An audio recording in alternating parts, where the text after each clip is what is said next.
Sono le 8 del mattino, è venerdì 20 marzo. Buongiorno Sicilia da Angelo Gagliano. E buongiorno da Emanuela Corsi. Con Emanuela leggeremo, come sempre, quotidiani in edicola, prima quelli regionali e poi quelli nazionali, ma intanto cominciamo con le notizie. E parliamo di cronaca. È stato risolto il giallo del catanese trovato carbonizzato nelle campagne di Carlentini lo scorso 6 gennaio. Sono stati arrestati 2 giovani, uno di loro è figlio di uno esponente di spicco del clan Cappello. Il movente del delitto legato a dissidi con la vittima per lo spaccio di droga, ma anche per crediti vantati per gioco d'azzardo. Un regolamento di conti in tipico stile mafioso, maturato per questioni legate allo spaccio di droga e al gioco d'azzardo. Risolto il giallo della morte di Salvatore Privitera, il 35enne catanese trovato carbonizzato all'interno di un'auto a Carlentini, nel Siracusano. La macabra scoperta è avvenuta lo scorso 6 gennaio. Ad ucciderlo con un colpo di pistola alla nuca, secondo la DDA di Catania, sarebbero stati Pietro Catanzaro, di 36 anni, figlio del più noto Giovanni, esponente del clan Cappello Bonaccorsi, e di Danilo Sortino, 23enne, con precedenti di spaccio. I due sono stati arrestati dai carabinieri dei comandi provinciali del capoluogo etneo e di Siracusa con l'accusa di omicidio, soppressione di cadavere, porto abusivo di armi e danneggiamento seguito da incendio aggravati dal metodo mafioso. Come potete ben immaginare, quando insorgono delle controversie sui pagamenti, sulle forniture, non si può andare dal giudice civile e chiedere un decreto ingiuntivo, ma i metodi, di riscossione o di risoluzione di queste controversie sono, ben diversi. L'efferato delitto è stato compiuto il 5 gennaio al villaggio Ippocampo di Mare a Catania, dove abita Catanzaro, uno degli arrestati che avrebbe vantato dei crediti nei confronti di Privitera, soprattutto per gioco d'azzardo praticato dalla vittima. Secondo la ricostruzione della procura, i due arrestati avrebbero prima cercato di fare sparire le tracce innescando un rogo sul luogo del delitto, poi hanno messo il cadavere all'interno della T-Roc presa a noleggio dalla vittima e si sono diretti in contrada San Demetrio a Carlentini. La macchina è stata rinvenuta carbonizzata assieme alla vittima incontrata in una contrada di Carlentini, e la prima cosa che abbiamo fatto è cercare di risalire alla proprietà dell'autovettura. Lì ci siamo accorti che c'era un GPS e quindi dal GPS abbiamo ricostruito tutti i vari passaggi dell'autovettura. Secondo gli investigatori ci sarebbero altre persone coinvolte nel delitto del giovane catanese.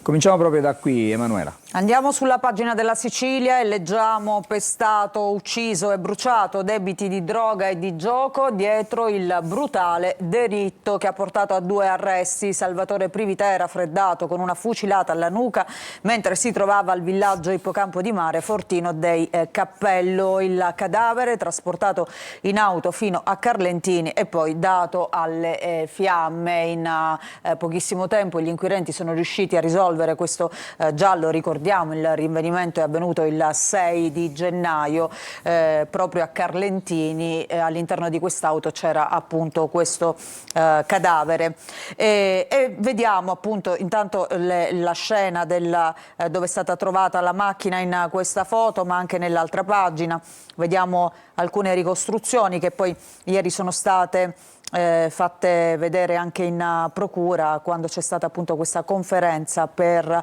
dare tutti i dettagli di questo brutale omicidio che è stato definito dalla GIP di Catania un agguato in perfetto stile mafioso. Così scrive nelle 64 pagine dell'ordinanza che hanno portato appunto all'arresto di Pietro Catanzaro, figlio del boss Giovanni Umilanisi e dell'entinese Danilo Sortino. Questi i nomi appunto dei giovani che sono stati arrestati.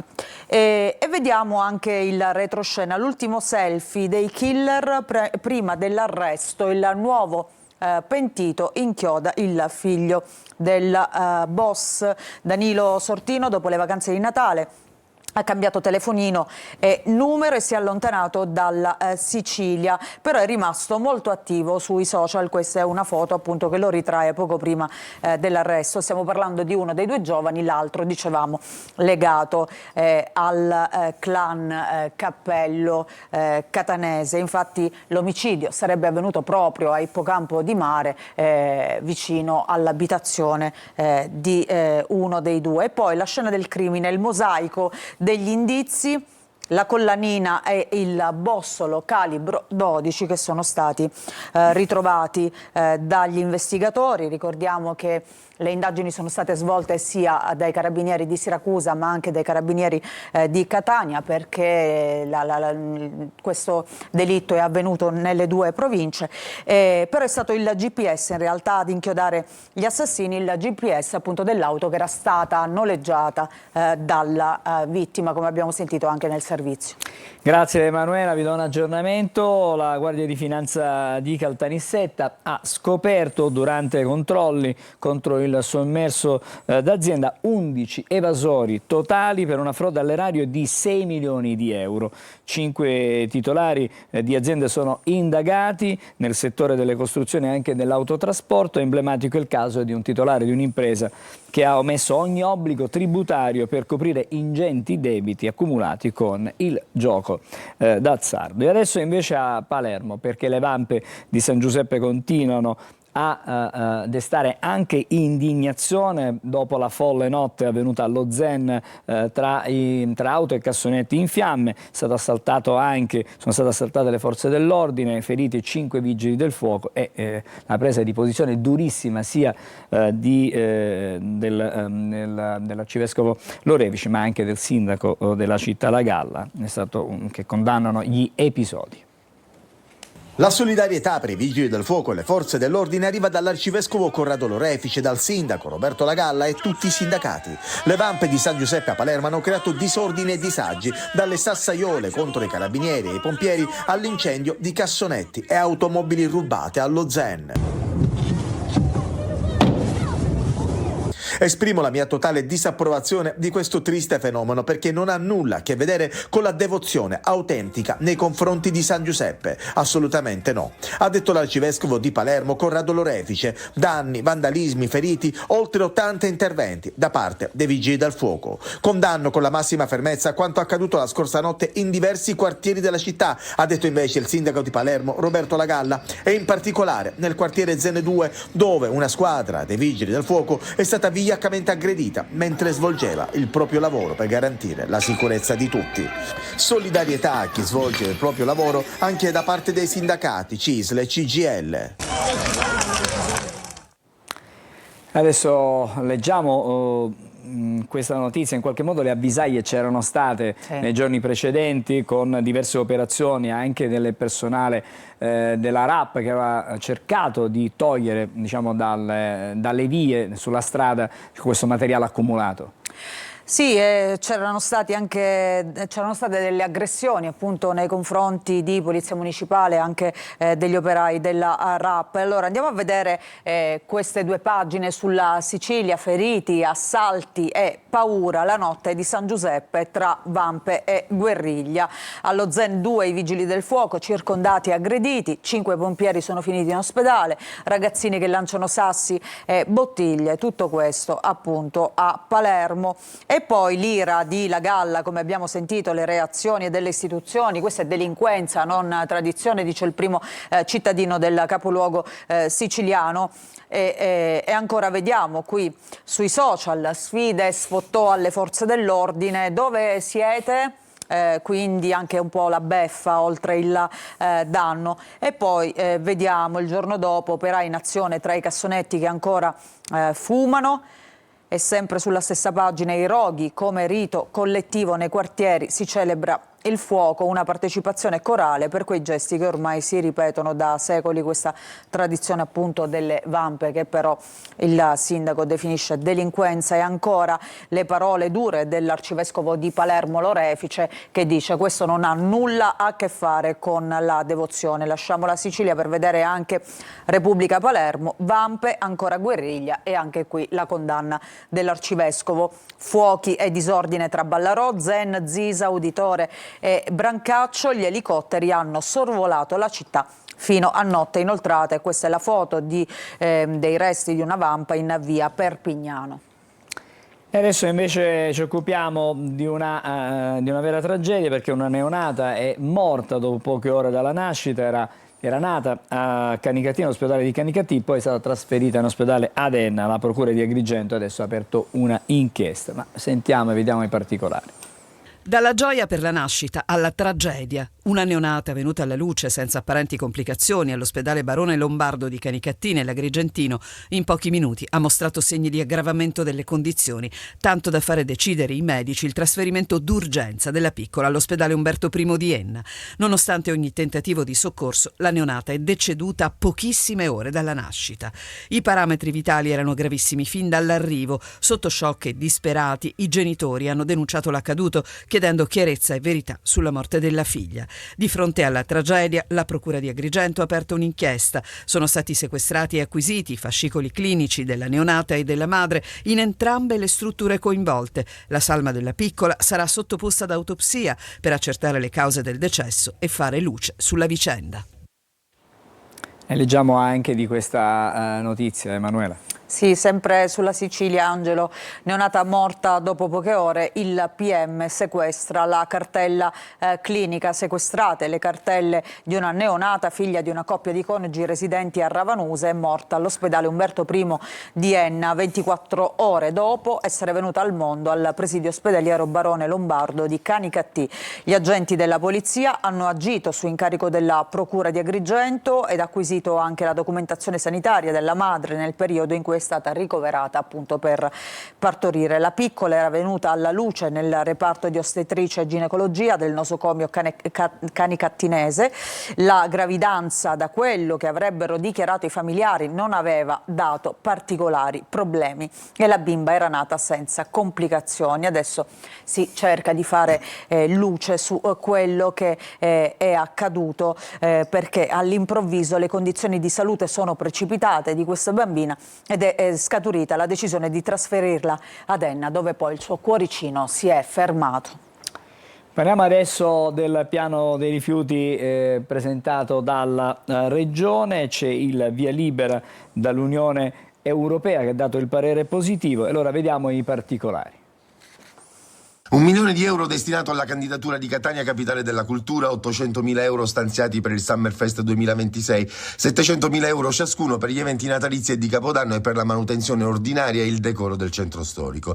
A Catania la Giunta Comunale ha approvato l'atto di indirizzo per l'utilizzo delle entrate dell'imposta di soggiorno 2026, destinando complessivamente 6 milioni e rotti di euro a interventi di valorizzazione turistica, promozione culturale, manutenzione del patrimonio storico-artistico e miglioramento del decoro urbano. La delibera definisce le macro aree di intervento secondo le finalità previste dal decreto del 2011 che vincola i proventi della tassa di soggiorno al reinvestimento esclusivo nell'ambito turistico e della valorizzazione culturale del territorio. Sul fronte della promozione turistica, 400.000 euro finanziano servizi di comunicazione e marketing, 300.000 il potenziamento del trasporto pubblico locale, verso aeroporto e Lidi Playa 250.000 euro ciascuno per il turismo congressuale e di gruppo e il turismo sportivo, 200.000 euro per la realizzazione di solarium e spiagge libere attrezzate. Per il decoro urbano sono previsti 500.000 euro per le luminarie natalizie, 400.000 per interventi di manutenzione e rigenerazione urbana, 300.000 per l'acquisto di arredo urbano e segnaletica turistica, 200.000 per interventi di street art, completano il quadro 150.000 euro per le festività agatine. Questo piano rappresenta la centralità assoluta che turismo, decoro e cultura hanno nella nostra azione amministrativa per lo sviluppo della città, ha dichiarato il sindaco Enrico Trantino. La condivisione del piano con i rappresentanti delle strutture ricettive conferma che stiamo reinvestendo le risorse della tassa di soggiorno esattamente dove servono. Allora, questo è il servizio che riguarda invece gli investimenti, come verrà, diciamo, in qualche modo verranno utilizzati i fondi che arrivano dalla tassa per il soggiorno a Catania. Sì, sulla Sicilia si parla naturalmente di questa notizia, c'è questo bel tesoretto che ha il Comune di Catania a disposizione, ricavato grazie alla tassa di soggiorno, sono 6 milioni di euro circa, così la tassa di soggiorno renderà attrattiva la città. Approvato dalla Giunta il piano da 61 milioni e mezzo per turismo e decoro. La Giunta Comunale ha approvato, c'è una discordanza di dati, vabbè. 6,1, c'è una virgola messa? Sì, esatto, non è 61 milioni ma è 6 milioni. Come dicevamo appunto prima, destinando complessivamente questi 6 milioni a interventi di valorizzazione turistica, promozione culturale, manutenzione del patrimonio storico-artistico e miglioramento del decoro urbano. Il piano è stato condiviso con la commissione consultiva dei rappresentanti delle strutture ricettive che hanno espresso parere favorevole all'accoglimento appunto delle proposte dell'amministrazione in tema di valorizzazione del patrimonio storico-artistico, decoro e iniziative di promozione culturale e turistica. Abbiamo visto la ripartizione insomma di questi fondi, dove avverrà e come dovrebbe avvenire. Bene, adesso vediamo il servizio sul piano dei rifiuti che ha ottenuto il via libera da Bruxelles. Nuovo passo avanti del piano rifiuti della regione siciliana, a nemmeno una settimana dalla decisione romana di prorogare per 3 anni il commissariamento con incarico ribadito al presidente della regione Renato Schifani per completare l'iter. Adesso anche Bruxelles ha dato parere favorevole al piano regionale. La comunicazione ufficiale è stata data dalla direzione generale delle politiche regionali e urbane della Commissione UE.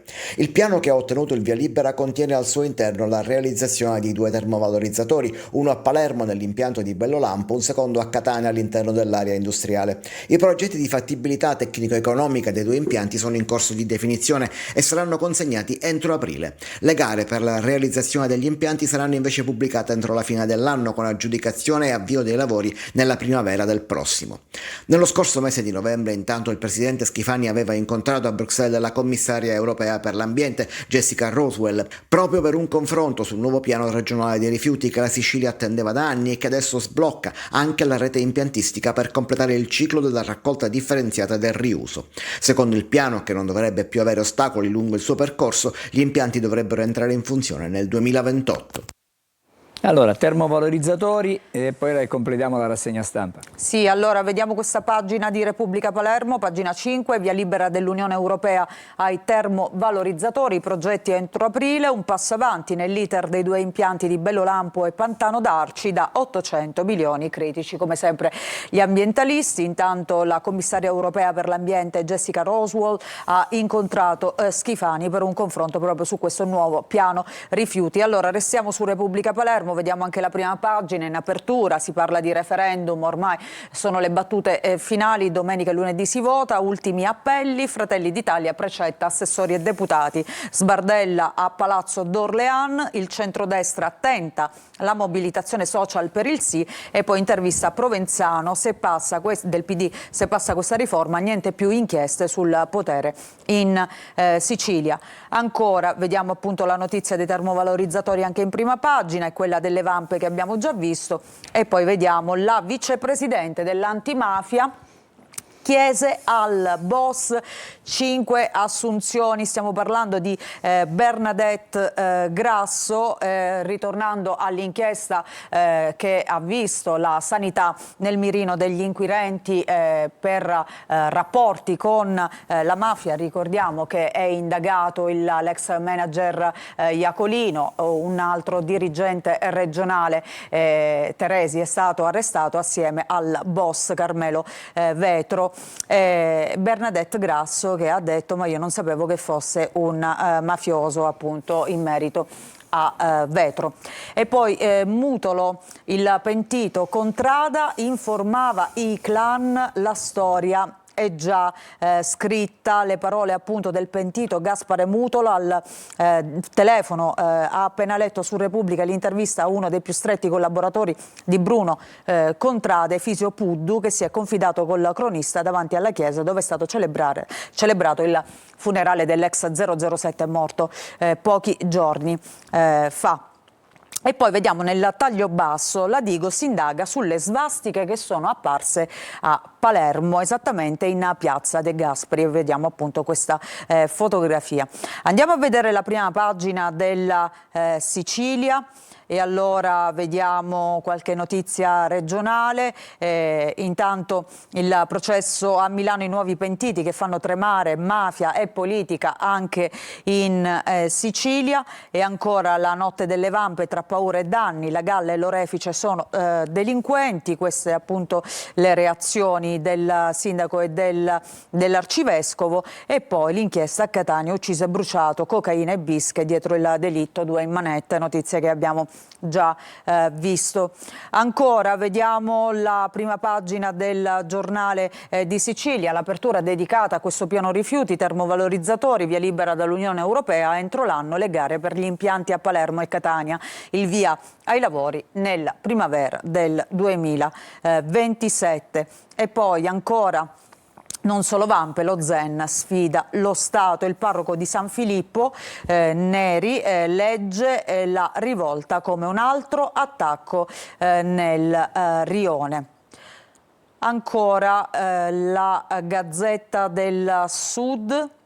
Vediamo intanto si torna a parlare del femminicidio di Messina di Daniela Zinnanti, che è stata uccisa dall'ex compagno. Braccialetti elettronici, vertice in prefettura, un comitato per l'ordine e la sicurezza con magistrati e forze dell'ordine. Ricordiamo che insomma c'è una polemica legata a questo ennesimo femminicidio, perché l'uomo che ha ucciso Daniela Zinnanti doveva indossare il braccialetto elettronico, ma questo braccialetto elettronico non è mai arrivato. E poi vediamo anche nel taglio basso gli affari a Milano di Messina Denaro, retroscena rivelati da 2 pentiti, notizia che abbiamo visto anche prima in prima pagina su la Sicilia. Lo scenario è emerso ieri nel corso della prima udienza del maxi processo con rito ordinario, che vede alla sbarra 45 imputati sotto accusa, il patto tra le 3 mafie in Lombardia. Grazie Emanuela. Prima di vedere il traffico sulla città di Catania, vi do notizia appena arrivata in redazione di un incidente che ha coinvolto 2 veicoli temporaneamente chiusi. Risulta la strada statale 115, la sud occidentale Sicula, in località Vittoria. Nel sinistro ha perso la vita una persona. Sul posto in questo momento operano personale dell'ANAS, le forze dell'ordine, quest'ultima fine di ripristinare la normale viabilità e chiaramente per consentire per l'appunto i rilievi anche sul posto proprio agli investigatori. Adesso invece, come anticipato, vediamo la situazione del traffico a Catania, Tondo Gioieni, situazione piuttosto scorrevole, sembrerebbe in direzione Policlinico, in direzione verso Mister Bianco, diciamo, stesso tenore di viabilità di traffico lo riscontriamo, sembrerebbe almeno da queste immagini, in direzione Ognina. Ma adesso possiamo vedere anche situazione in via Vincenzo Giuffrida, decisamente da queste immagini scorrevole, le auto non presentano particolari criticità stamattina, diciamo lungo sia in entrata che in uscita automobili e mezzi, diciamo, non sono, diciamo, in coda, tranne che per le attese ai semafori. Possiamo vedere anche adesso invece la parte bassa di Viale Odorico da Pordenone, la circonvallazione di Catania. Vedete qui invece ci sono più problemi, la situazione è più complicata, autorilento, soprattutto in direzione Mister Bianco, come diciamo, verso il Policlinico. C'è un po' di ingorgo, un po' di fila anche sulla la parte bassa, all'altezza proprio del cavalcavia che sovrasta via Vincenzo Giuffrida. Adesso invece andiamo a vedere questa splendida immagine che ci restituiscono dalla regia, con l'Etna innevatissima, con, diciamo, anche la parte bassa dell'Etna, diciamo, le pendici innevate. C'è come sempre la solita fumata bianca che dai crateri sommitali l'Etna ci mostra a quest'ora. Siamo adesso invece a Taormina, Golfo di Taormina, ma anche da questa posizione possiamo osservare come in questo momento l'Etna ci regali davvero un meraviglioso spettacolo. Ci dobbiamo fermare, ma per pochissimo, perché fra poco riprenderemo a leggere quotidiani. Stavolta saranno quelli nazionali, vedremo i titoli di oggi, certamente il conflitto in Medio Oriente in prima pagina, poi chiaramente il referendum e non solo. Tutto questo fra poco con Emanuela Corsi.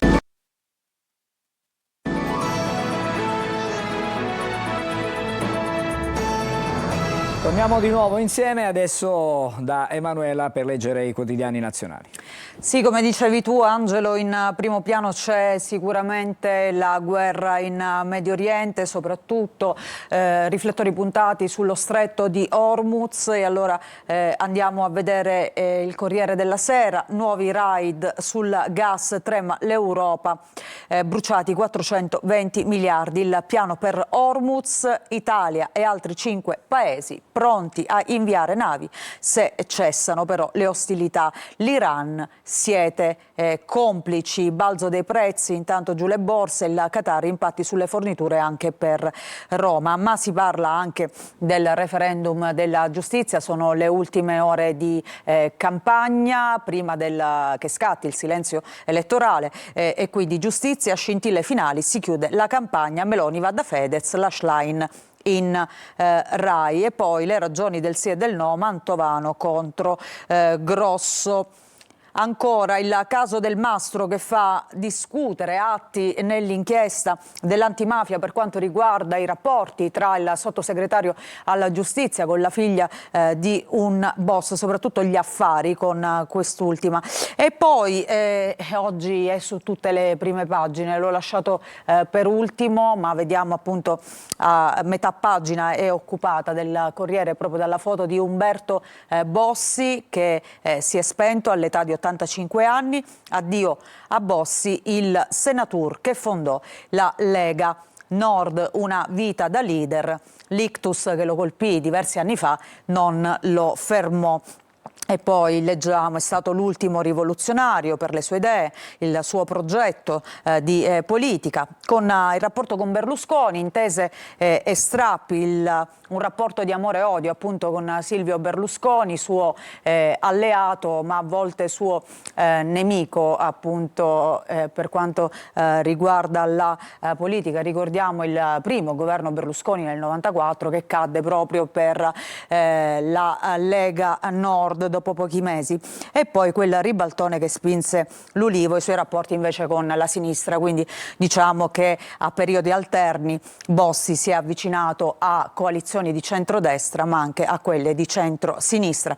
Vediamo la Repubblica, ecco qui l'apertura, addio a Bossi, il senatur che inventò la Lega Nord, morto a 84 anni a Varese, ha stravolto regole e linguaggio della politica. Il sogno padano, l'alleanza con Berlusconi e i dissensi con il suo erede Salvini, Mattarella, un sincero democratico, queste le parole appunto del capo dello Stato. E poi vediamo un piano per Hormuz, l'Italia c'è, patto di 7 paesi per lo stretto, Netanyahu ora missione di terra per quanto riguarda invece il Medio Oriente. Poi ancora nel taglio basso, caso del Mastro, indaga la procura la foto nel ristorante con il mafioso che inguaierebbe appunto il sottosegretario Andrea Del Mastro assieme a Carroccia. Questo esponente appunto della mafia, scusate. Poi vediamo la stampa, bufera del Mastro, ecco lo vediamo in alto sul referendum, diciamo che la stampa lega questa inchiesta con la campagna referendaria. Schlein e Conte vanno all'attacco, Meloni prenda posizione subito, Schlein e Conte chiedono le dimissioni appunto del sottosegretario, lui lasci prima del voto di domenica. A fare scoppiare questa bufera è proprio l'immagine del sottosegretario alla giustizia con il prestanome del clan mafioso dei Senese che imbarazza la maggioranza, ricordiamo, a poche ore dal voto. E poi su Al Nord un'ampia pagina dedicata proprio al senatur Umberto Bossi, fondatore della Lega Nord, aveva 84 anni, dal Prato di Pontida a Palazzo Chigi con Berlusconi, da muratore a star della politica. Oggi viene ripercorsa tutta la vita e la carriera appunto del leader della Lega, tra Roma Ladrona, il Trota era il figlio, veniva chiamato così, e la Canotta, e poi Umberto e Silvio, i quasi amici, appunto questo rapporto un po' altalenante con il cavaliere Mastella, cantava pure in napoletano, e poi Zaia con Il popolo era una cosa sola, quindi insomma il ricordo in maniera trasversale da parte dei rappresentanti delle istituzioni della politica.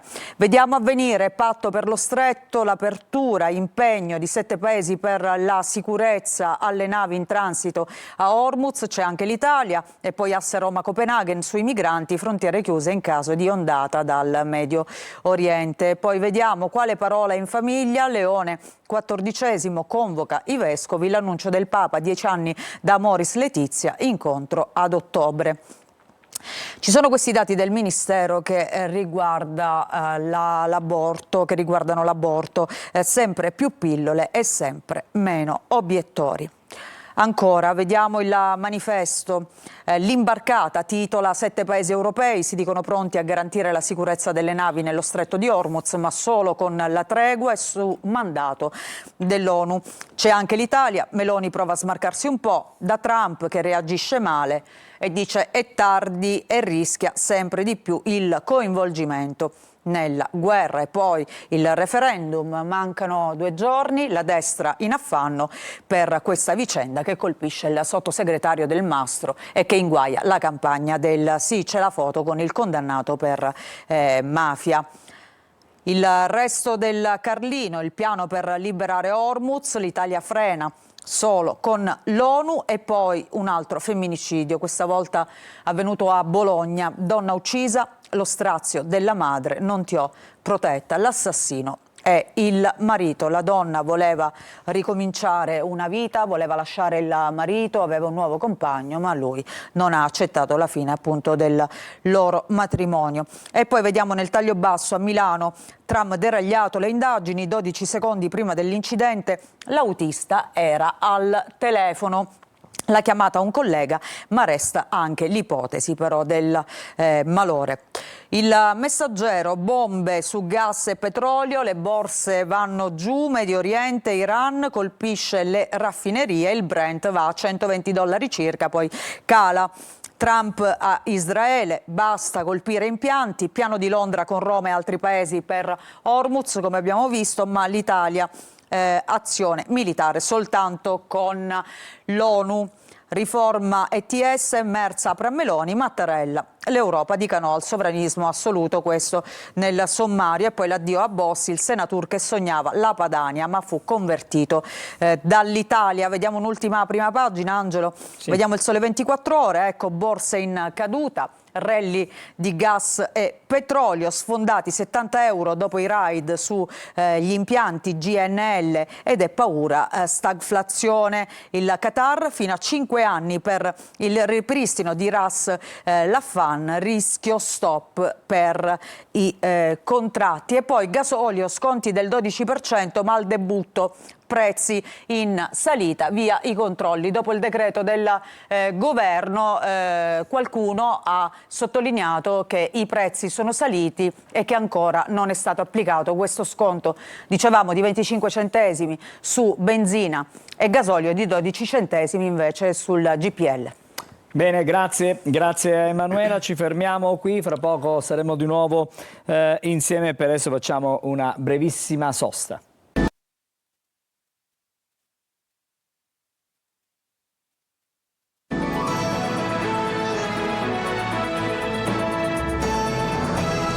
Eccoci, siamo di nuovo insieme. Buongiorno e ben trovato il professore Giuseppe Cirelli, buongiorno, docente del Dipartimento di Agricoltura, Alimentazione e Ambiente dell'Università di Catania. Stamattina di cosa parliamo, professore? Nei giorni scorsi abbiamo visto abbiamo anche in qualche modo patito qualche piccola difficoltà sul traffico per questo cantiere che c'è in questo momento al Tondo Gioieni, un cantiere che sta realizzando un'opera importante per la città che quando sarà finita, insomma qualche settimana di ritardo probabilmente. Sì, dovrebbe essere completato, era prevista per la prima settimana di maggio, ci sono un paio di settimane di ritardo, quindi si conta che a fine maggio i lavori saranno completati e consegnati. Dicevo che quest'opera in qualche modo dovrebbe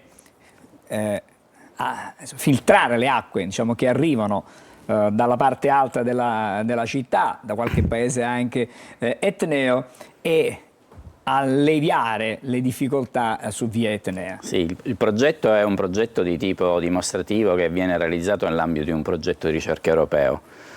Quindi come università noi seguiamo la parte scientifica e il Comune di Catania è partner di questo progetto europeo insieme a un'altra società che è la Società Ridere di Firenze, che ha avuto insieme al Comune di Catania la parte di tipo progettuale, chiaramente con la consulenza scientifica del nostro Dipartimento.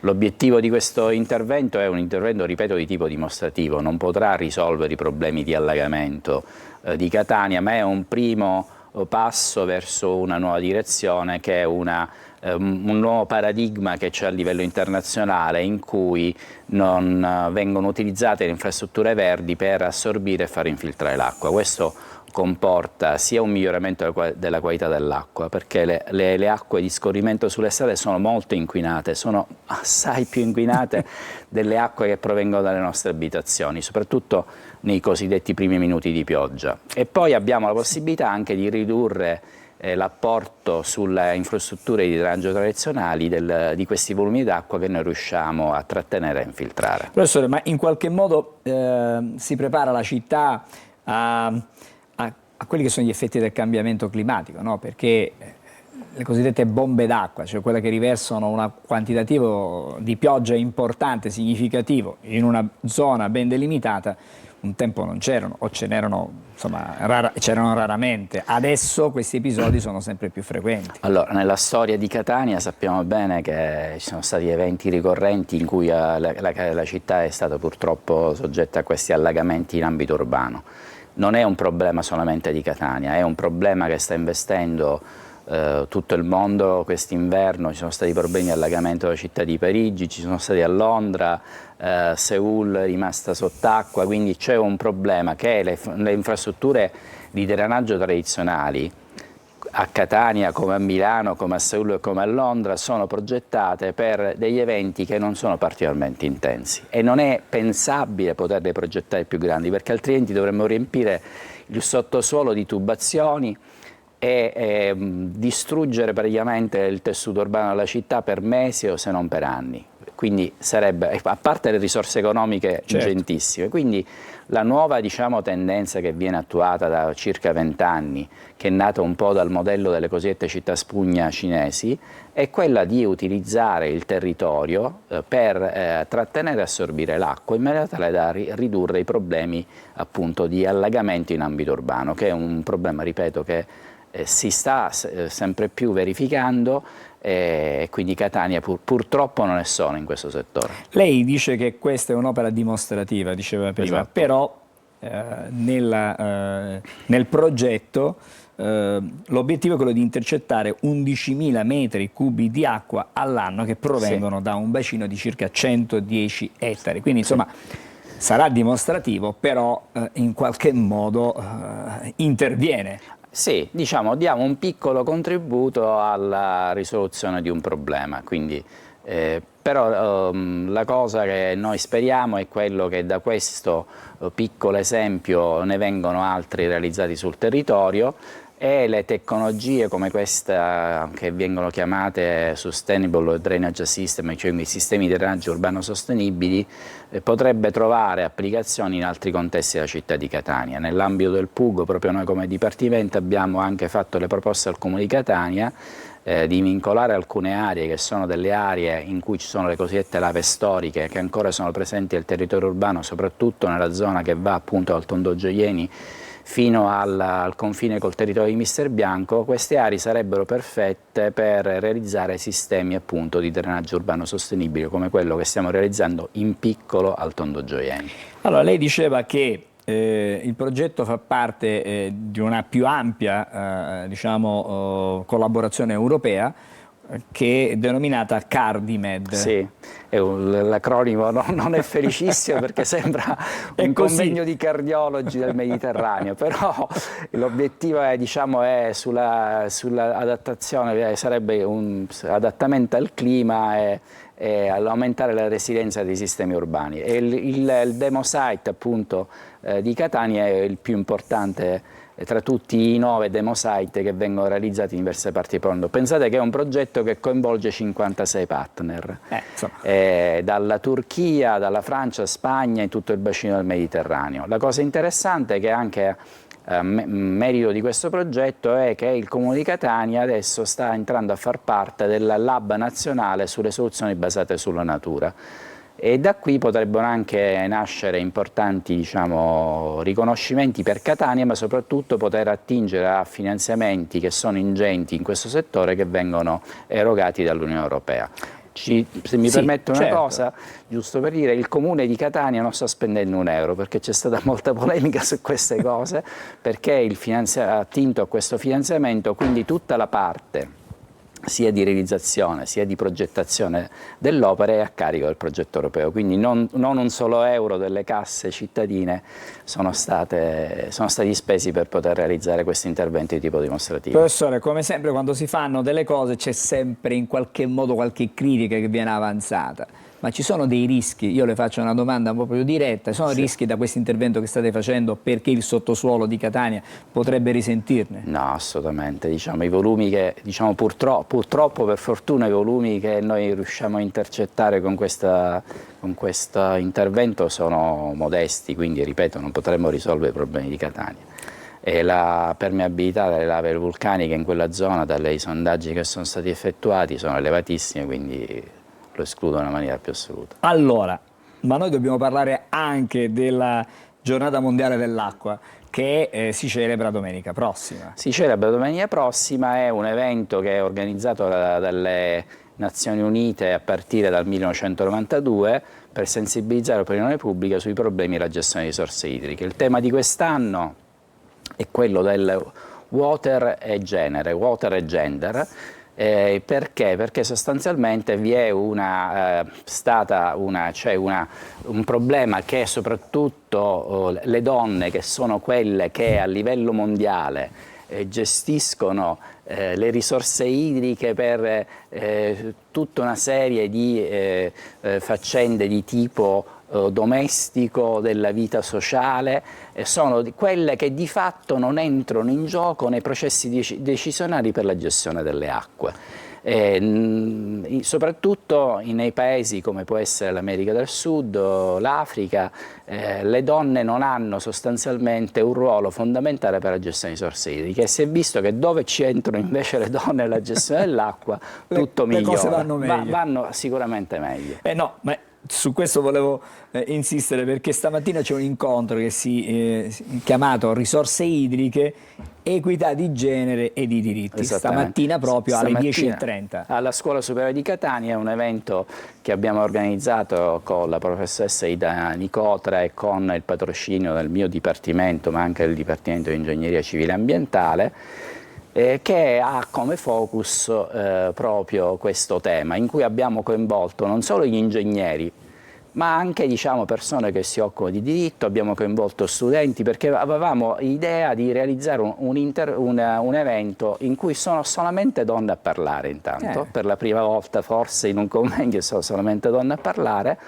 in cui si scambiano quali sono le opinioni provenienti da diverse sensibilità su un tema così importante che è quello della gestione di risorse idriche. Allora, l'appuntamento è stamattina intanto con questo, diciamo, confronto sulle risorse idriche, ma comunque ricordiamo che la Giornata Mondiale dell'Acqua si celebra domenica 22 marzo, quindi in quella giornata magari, ma tutti i giorni dovremmo in qualche modo intanto rispettare questa risorsa che è fondamentale per tutti noi e poi insomma pensare come si può, come ci può aiutare l'acqua, come possiamo gestirla in maniera diversa perché possa poi essere per noi un elemento di vantaggio e non di svantaggio, come spesso avviene quando ci sono le grandi alluvioni, i grandi nubifragi.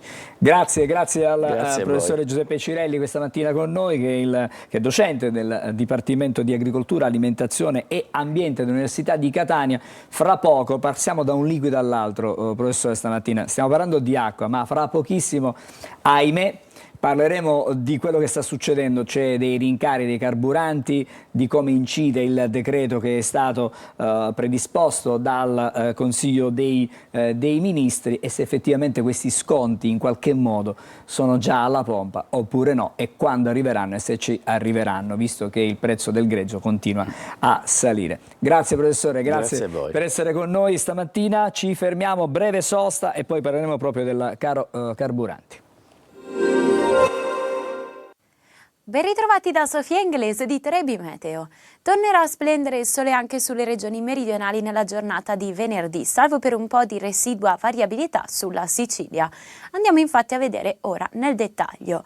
Un po' di residua instabilità interesserà ancora la Sicilia nella giornata di venerdì e specialmente sui settori meridionali della regione. Sui settori interni da segnalare anche la possibilità di qualche residuo temporale e qualche fiocco di neve oltre 1600 metri di quota.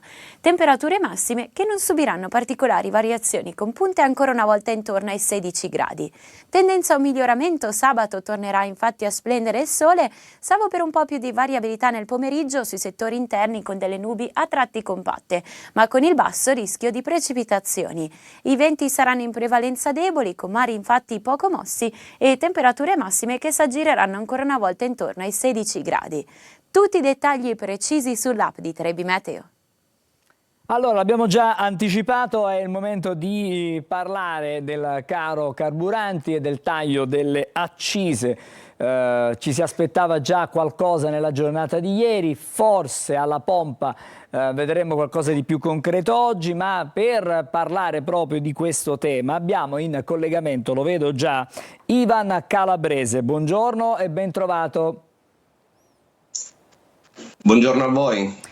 Dunque Calabrese è il presidente della Figish Confcommercio Catania. Il tema, lo abbiamo detto, è quello del decreto taglia accise, definiamolo così, il decreto carburanti per intenderci. Lei che conosce molto bene il settore, che cosa ci può dire di questo decreto che già conosciamo per grandi linee per quello che interessa proprio direttamente ai consumatori, cioè uno sconto alla pompa di 25 centesimi al litro. Dico bene, sto dicendo cose giuste? Sì, effettivamente col decreto che è stato approvato l'altro ieri, lo sconto sulle accise che è stato varato è di 20 centesimi più IVA, quindi praticamente 24. Non lo sentiamo più. Ecco.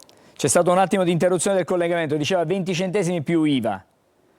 Sì, 20 centesimi più IVA sia per la benzina che per il gasolio, che si traducono in un totale di 24,4 centesimi per l'esattezza. Quindi, per essere proprio però pignoli. Per essere, dico, sì, pignoli. Esatto. Senta, lei che vive... Sì, lei che vive l'umore delle persone, perché immagino ha un contatto diretto con i consumatori, con gli automobilisti in maniera particolare. Nella giornata di ieri che cosa ha riscontrato? Delusione, un po' di rabbia? Perché ieri diciamo che alla pompa non si è visto questo sconto, questo abbassamento di prezzi. Sì, ieri siamo stati effettivamente, sia la clientela che noi siamo stati in attesa di questo aggiornamento dei prezzi, perché come dice il decreto e come dobbiamo sottostare noi alle compagnie petrolifere, non potevamo aggiornare il prezzo se non ricevevamo comunicazione dalla compagnia. Questo devo dire che non è da attribuire totalmente la colpa alle compagnie, perché il decreto è stato pubblicato intorno all'1 di notte, quindi non si è avuto il tempo materiale di aggiornare il sistema dei prezzi, perché è un sistema informatizzato. Tant'è vero che qualche ora prima qualche compagnia petrolifera aveva anche aggiustato i listini in rialzo, dato che purtroppo il petrolio e i mercati stanno andando malissimo con le quotazioni, quindi qualche ora prima addirittura qualche compagnia aveva aggiornato i listini in rialzo tra i 4 e i 5 centesimi. E subito dopo è stato approvato il decreto, di fatto questi primi centesimi sono stati già subito erosi. E la preoccupazione è che da qui a qualche giorno, dato che anche oggi ci sono brutte notizie che vengono dal Medio Oriente, che in pochi giorni questo sconto venga totalmente eroso dalla situazione economica. Senta, tornando proprio al decreto, questo decreto impone alle compagnie di comunicare quotidianamente i prezzi consigliati, di pubblicarli proprio sui siti e di trasmetterli anche alle autorità competenti. Da qui anche una maggiore vigilanza da parte di cosiddetto mister prezzi e poi i controlli affidati chiaramente alle autorità preposte che vanno a vigilare se poi questo sconto viene applicato oppure no. Sì, anche questo qui è una norma strana, difficile da applicare, perché lei consideri che per la stessa compagnia ogni distributore in ogni zona ha un prezzo diverso, quindi non riusciamo a capire quale sarebbe il prezzo medio il prezzo che dovrebbe comunicare la compagnia petrolifera. Tant'è vero, come le dicevo, Mi faccia capire. l'aggiornamento... Mi faccia capire com'è che per la stessa compagnia ogni distributore ha un prezzo diverso nella stessa area. Che cosa succede? Perché chiaramente anche il consumatore da questo punto di vista è un pochettino, come dire, sorpreso, se non diciamo contrariato. Sì, purtroppo è così, il prezzo non è uguale per tutti, ripeto, anche per distributori della stessa bandiera, della stessa compagnia, perché le compagnie petrolifere lo stabiliscono in base al flusso di macchine, alla densità di popolazione, i fattori sono diversi col quale poi le compagnie attribuiscono il prezzo. Quindi si hanno variazioni di pochi centesimi, ma queste variazioni camminando per la città, insomma, si notano. Allora, Ripeto, anche per distributori della stessa bandiera. sì, lei per l'esperienza che ha, insomma, questo decreto ha una validità che è limitata nel tempo, una ventina di giorni. Lo stop per quello che è stato questo provvedimento il 7 di aprile, subito dopo Pasqua, all'indomani del lunedì di Pasqua. È una misura sufficiente? È una misura che va associata anche ad altre che in questo momento sono allo studio anche a livello europeo? C'è un caso Italia, fra virgolette, ieri si è discusso in Europa proprio sulle bollette italiane, proprio sulle bollette energetiche.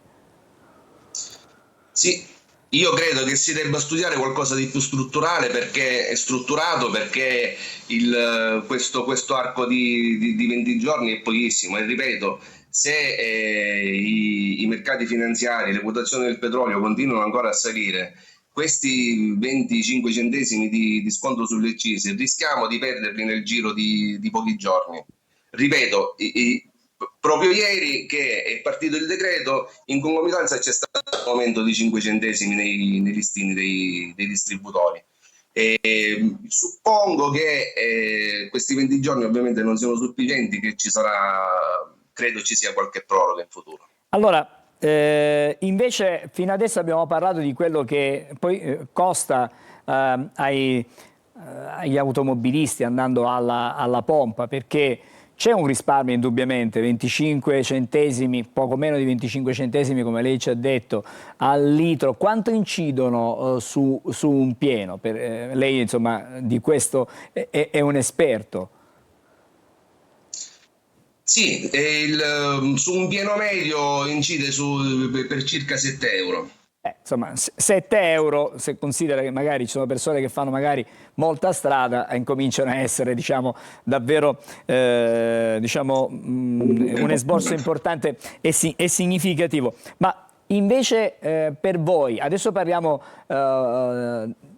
quali sono le conseguenze per chi ha un distributore di carburante. Abbiamo parlato di quello che incide, quanto incide sulle tasche dei consumatori, ma per voi c'è anche un aspetto da considerare, perché chiaramente voi non avete un guadagno netto, ma avete margini molto risicati da questo punto di vista, considerato che il prezzo viene imposto dalle compagnie. Sì, qui lei tocca un tasto dolente, perché purtroppo, come è successo col governo Draghi nel 2022, quando ci fu lo sconto di 30 centesimi sulle accise, purtroppo quello sconto lo abbiamo dovuto pagare i gestori dei distributori di carburante, perché non ci sono state delle regole precise, come questo qui che ci è caduto in una notte tra capo e collo. Quindi purtroppo noi, come diceva lei, abbiamo un margine risicatissimo che va mediamente dai 3 ai 4 centesimi. E consideri che il carburante che avevamo nelle cisterne l'avevamo pagato con un'accisa di 25 centesimi in più, ci siamo ritrovati a dover scontare tutta questa accisa. Praticamente questa manovra metterà in difficoltà parecchie gestioni che già viaggiano sul filo del rasoio. Quindi il governo ha fatto questo decreto purtroppo all'inizio totalmente sulle spalle dei gestori. Bene, allora cosa possiamo augurarci e cosa dobbiamo augurarci nel breve periodo, perché non possiamo andare ovviamente molto in là nel tempo?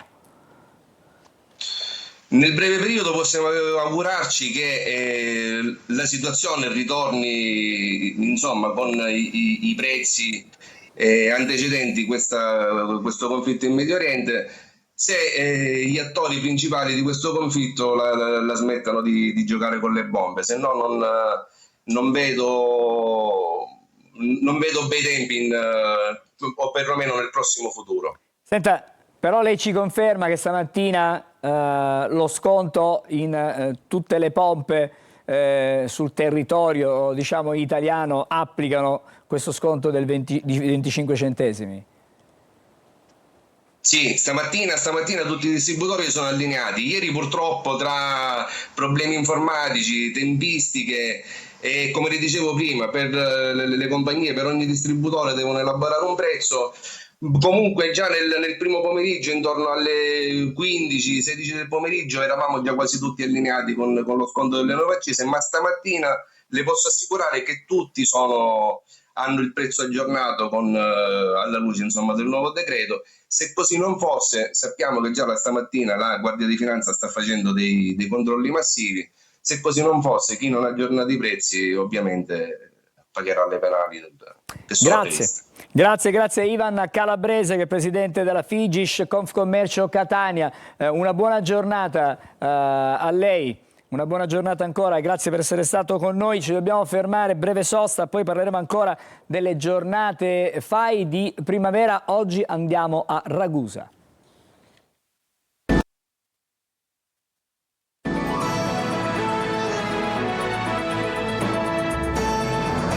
Allora, torniamo a parlare anche stamattina delle giornate FAI di primavera. Andiamo a Ragusa, come anticipato, c'è la nostra Veronica Barbarino. Buongiorno Veronica, con lei Gisella Scollo, che è il capo delegazione FAI di Ragusa. Buongiorno. Buongiorno a te Angelo, sì, come hai detto tu siamo con Gisella Scollo, ricordiamo il 21 e 22 marzo anche a Ragusa le giornate del FAI di primavera, che stanno veramente di primavera, uno ne aspetta. Qui a Ragusa 3 i siti scelti che apriranno in maniera straordinaria, come tutto quello che succede per il FAI. Ma prima di iniziare io vorrei chiedere, ma questa è una curiosità che mi porto dietro, come vengono scelti questi siti dal FAI? Bene, intanto buongiorno e ringrazio Antenna Sicilia per l'attenzione che ci sta riservando in queste occasioni. Allora, rispondo subito alla tua domanda. La scelta dei siti parte dal basso. Sono le delegazioni del FAI ramificate in ogni città d'Italia, prevalentemente in ogni capoluogo di provincia, che conoscono il proprio territorio, conoscono palazzi, giardini o comunque edifici chiusi o poco conosciuti, e da lì inizia, diciamo, una duplice ordine di valutazione. La prima è valutare la possibilità, ecco, della visita e di una visita fatta in sicurezza, ed inoltre poi il rapporto con proprietari ed istituzioni.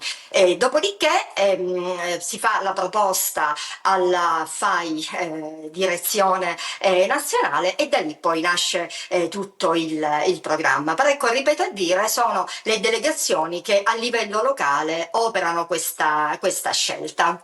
Qui a Ragusa sono 3 i siti, come abbiamo detto, e sono il Villino Arezzo di Trifiletti, che si trova a Ragusa Ibla, il Castello dei Naselli d'Aragona, che si trova invece a Comiso, e la chiesetta rupestre di San Nicolò Inferiore, che si trova a Modica. Sì, esattamente. Volevo iniziare proprio, ecco, dalla chiesetta rupestre di San Nicolò. Noi abbiamo anche delle immagini, delle foto. Ok, innanzitutto ecco, volevo dire che luogo del cuore del FAI, la chiesetta è stata inaugurata nel gennaio del 2023 ed è stata restaurata dal FAI. Apro una piccola parentesi, Veronica, è importante la partecipazione alle giornate FAI, in quanto quei contributi, quelle iscrizioni che noi volontari riusciamo ad avere grazie alle visite a contributo libero sostengono la missione del FAI, che poi sarebbe concretamente quella di andare a restaurare dei beni speciali, come nel caso specifico la nostra chiesetta di San Nicolò inferiore a Modica, che è stata peraltro scoperta nel 1987 diciamo da alcuni giovani, e presenta, come vediamo ecco anche in questa splendida foto, degli splendidi affreschi bizantini, tra cui il Cristo Pantocratore, cioè l'Onnipotente, racchiuso in una grande mandorla come si vede, circondato da angeli. Spieghiamo intanto rupestre, perché giustamente uno dice ma che cos'è una chiesa rupestre? È una grotta, è una sorta di grotta a tutti gli effetti. Naturalmente le visite si svolgono in piena sicurezza, perché la prima cosa appunto che valutiamo noi delle singole delegazioni è valutare la sicurezza delle visite. Naturalmente lo facciamo con l'ausilio di tecnici, diciamo di professionisti specializzati, dell'ausilio della protezione civile. E poi ancora parliamo abbiamo ecco il villino, ci spostiamo a Ragusa Ibla. Abbiamo questo splendido edificio, il villino Arezzo di Rifiletti, è un'antica dimora a rappresentazione di alta borghesia, ma anche una borghesia molto attenta alla bellezza, come avremo modo di vedere. È un'abitazione, è una casa privata, e qui sta la bellezza ecco delle giornate FAI, perché effettivamente siamo andati a selezionare un palazzo che è generalmente chiuso, in quanto ci abita la professoressa adesso, per cui comunque è un palazzo che non è oggetto di visite quotidiane, diciamo che non è mai stato aperto al pubblico. Peraltro è incastonato in uno degli scorci più belli di Ragusa Ibla, e qui a raccontare le meraviglie del villino saranno i ragazzi che assumeranno le vesti di apprendisti ciceroni degli istituti comprensivi Francesco Crispi, Paolo Vetri, Quasimodo, Maria Vendre e l'Istituto Marianina Schinina di Ragusa. E poi spostandoci su Comiso abbiamo il Castello dei Naselli d'Aragona, diciamo luogo simbolo della città di Comiso. Nasce diciamo di circa nel 300 su altra fortezza. Non voglio raccontarne i dettagli perché altrimenti ruberei. Il bello è andare a scoprire. E vediamo già dalle immagini la maestosità delle stanze. Ci sono anche degli abiti, abbiamo visto. Sì, il castello è da vedere, è da attenzionare angolo per angolo, perché è veramente straordinario. Racconta una storia del territorio molto importante. Sì. In ogni caso, anche in questo caso, avremo degli apprendisti ciceroni che sono gli studenti dell'Istituto Comprensivo Secondario Giosuè Carducci. Ci spostiamo, abbiamo già terminato. Ecco, abbiamo luoghi Bene, io invito davvero tutti a partecipare alle giornate FAI, perché grazie, come ho detto poco fa, alla partecipazione dei cittadini non facciamo altro che aiutare la missione del FAI. È una missione che il FAI esercita da oltre 50 anni, in piena attuazione dell'articolo 9 della Costituzione, valorizzazione e tutela del territorio, e tutti noi possiamo attivamente partecipare alla valorizzazione del territorio. Veronica, volevo chiedere alla tua ospite, a parte gli apprendisti, diciamo ciceroni, i giovanissimi che si cimentano e che guidano i visitatori, c'è anche la partecipazione delle guide LIS dell'Ente Nazionale Sordi della sezione di Ragusa. È una iniziativa diciamo tutta vostra questa? Sì, assolutamente sì, siamo già alla seconda edizione delle giornate FAI nazionali che abbiamo coinvolto le guide liste. In verità aggiungo che abbiamo stretto una convenzione con la sezione provinciale di Ragusa, che è l'ente nazionale sordi, e che offrono, ecco, le guide liste offrono un importantissimo servizio di mediazione linguistica. Una bella inclusione. Sì, un'esperienza di grande inclusione, ma con l'idea che un bene culturale deve essere veramente aperto a tutti. Ecco, e penso che questo sia veramente un'ottima scelta. Abbiamo visto attraverso anche le locandine che dalla regia giravano che ci sono degli orari predefiniti per poter visitare questi luoghi. Sì, allora gli orari, naturalmente parliamo di sabato e domenica, 21 e 22 marzo, gli orari sono dalle 10 alle 13 e dalle 15:30 alle 18:30. Vogliamo spiegare come funziona? Ci si reca al posto? Allora, in buona sostanza sì, ci si reca sul posto, i visitatori saranno accolti dai volontari del FAI, nonché dai ragazzi, dagli studenti appartenenti alle scuole già citate, che per l'occasione appositamente preparati assumono le vesti di apprendisti ciceroni e diciamo in concerto tra noi accoglieremo i visitatori per accompagnarli poi in questi splendidi viaggi. Bene, grazie allora a Veronica, grazie anche a Gisella Scollo che è il capodelegazione FAI di Ragusa. L'appuntamento è per domani sabato, per domenica 22, con le giornate FAI di primavera, per scoprire quelli che sono i tesori della nostra regione, ma in genere comunque dell'Italia intera. Stamattina abbiamo dato attenzione, abbiamo acceso un focus su Ragusa, ma negli altri giorni siamo andati anche in altre città della nostra bella Sicilia, che ha tantissime, davvero tantissimi tesori da mostrare e che tiene in maniera gelosa, custodisce in maniera gelosa, perché vanno tutelati assolutamente. Grazie dunque a Veronica, grazie alla capodelegazione FAI di Ragusa, Gisella Scollo. Noi ci fermiamo, ma per pochissimo, perché andiamo a vedere quello che ci riserva in questo fine settimana, quali sono gli appuntamenti più significativi del weekend in Sicilia.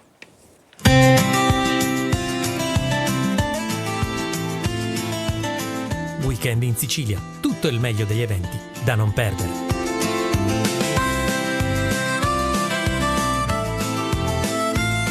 Il centro storico di Alcamo, da giovedì 19 a domenica 22 marzo, ospita il Choco Wine Fest. 4 giornate tra degustazioni, spettacoli, musica e cooking show, in un appuntamento che unisce 2 simboli del territorio, come il cioccolato e il vino.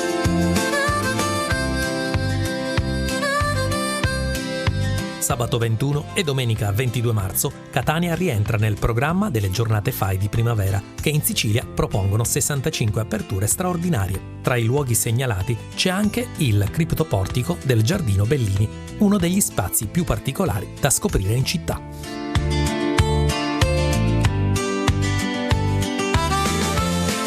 Al Real Teatro Santa Cecilia di Palermo, dal 19 al 22 marzo, arrivano i Funky Knuckles. 4 serate di musica dal vivo in uno dei cartelloni più interessanti del weekend nel capoluogo.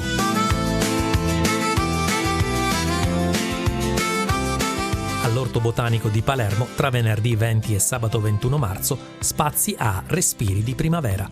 Una proposta che mette insieme passeggiate ed esperienze sensoriali in uno dei luoghi più suggestivi della città. Per chi preferisce un itinerario tra storia e racconto, sabato 21 marzo è in programma anche il tour dedicato alla famiglia Florio, tra fiction e realtà, con partenza dal centro storico di Palermo e degustazione finale di Marsala. Al Teatro Pirandello di Agrigento, sabato 21 e domenica 22 marzo, va in scena Vicini di casa, titolo inserito nel cartellone del fine settimana per chi cerca una proposta teatrale. A Palermo, domenica 22 marzo, il Palazzo Chiaramonte Steri ospita il concerto pianistico Paesaggi interiori con Michel Bordoncol, in un programma che attraversa Brahms e Chopin. E anche per questo fine settimana è tutto. Vi auguriamo un buon weekend.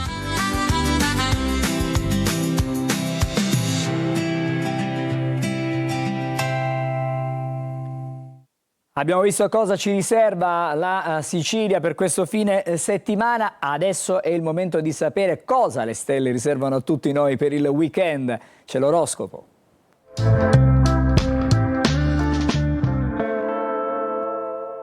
Ben trovato allora Marco Amato, buongiorno Marco. Buongiorno Angelo, buongiorno Sicilia.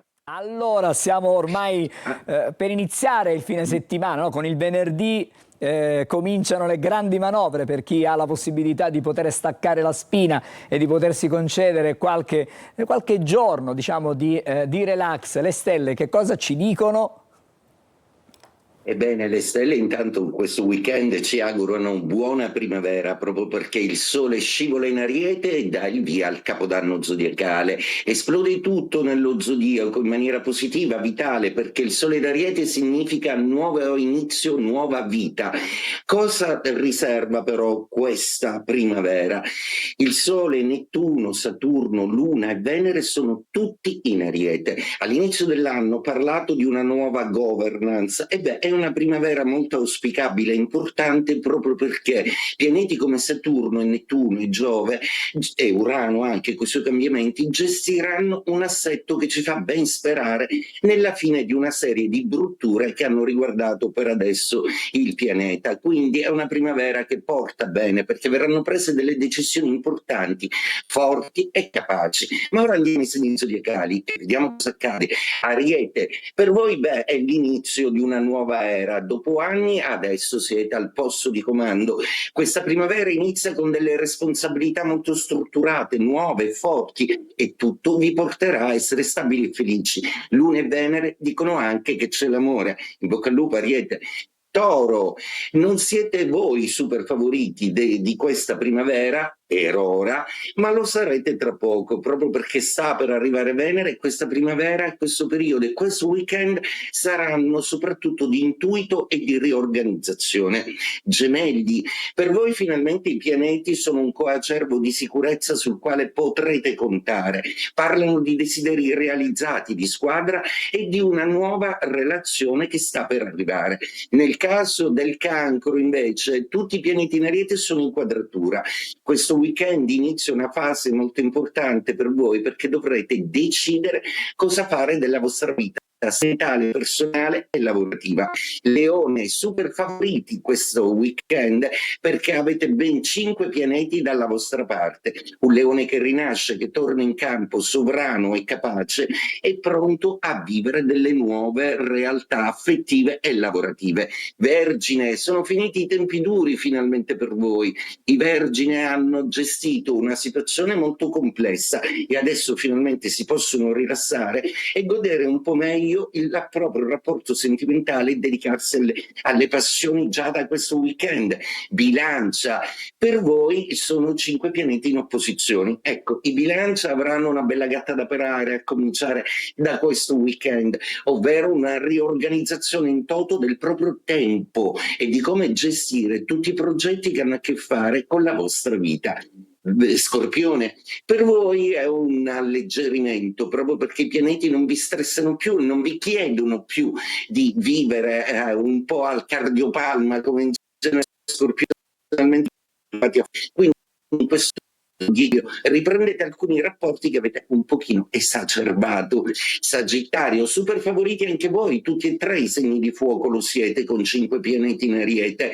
Peccato solo per quel Giove che però entro l'anno promette di aggiustarsi. Il Sagittario adesso non ha più ostacoli e deve solo riconquistare delle posizioni che riteneva perdute oppure mettere in evidenza ancora una volta le proprie molteplici capacità. Capricorno, per voi inizia una bella sfida. Il Capricorno è un segno zodiacale che questo weekend già penserà a come gestire veramente il proprio anno, questa primavera che sta per arrivare, i progetti ambiziosi che ha per il futuro e un amore che comunque si conferma tale. Acquario, felici voi Acquario, proprio perché il segno dell'Ariete a voi così tanto congeniale vi permette di esprimervi e di riaprirvi ai rapporti sociali che saranno tanti e molteplici. La vostra figura professionale risulta sempre più rappresentativa, invece finalmente fate la persona giusta.